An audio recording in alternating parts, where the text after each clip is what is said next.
Hello guys, good morning. हजुरहरू सन्चै हुनुहुन्छ होला, म पनि सन्चै छु। हाम्रो बिहानी भयो, छोरोसँगै उठ्ने बित्तिकै छोरोको डाइपर चेन्ज गर्ने, छोरोलाई मालिस गर्ने काम हुन्छ मेरो बिहान बिहान।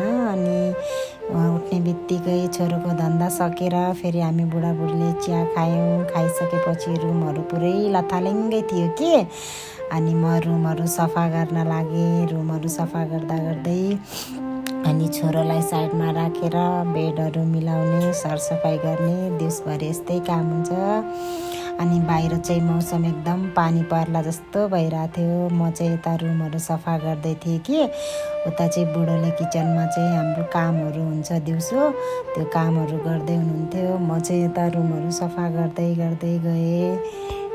यस्तै हो साथीहरू, बच्चा भएपछि दिनभरि रुम सफा गर्ने, छोरोको धन्दा गर्ने, अनि घरको काम यताउति ठिक्कै हुन्छ।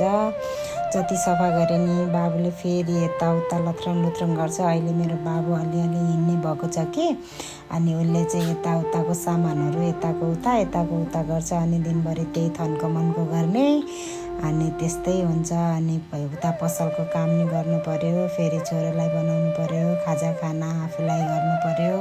त्यस्तै गर्दा मेरो दिनभरि यस्तै काम हुन्छ।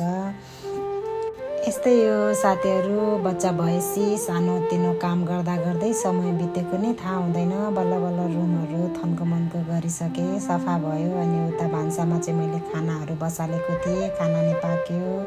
भाँडाकुँडाहरू मल्न बाँकी थियो, त्यो नि सकाएर खाना नि पाक्यो। अब खाना रेडी भयो, अचारहरू बनाएर बुढोबुढी चाहिँ हामी खाना खान आँट्यौँ।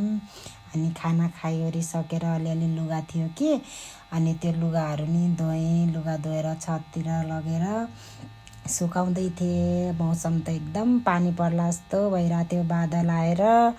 लुगा त धोएँ तर लुगा सुक्नै गाह्रो। हिजो आज काठमाडौँको मौसम एकदमै पानी आउला जस्तो भइरहेछ गाइस। लुगाहरू सुकाउँदै अलिअलि मौसमसँगै म पनि रमाउँदै, यस्तै हो गाइस आजको दिन। Okay, thank you for watching.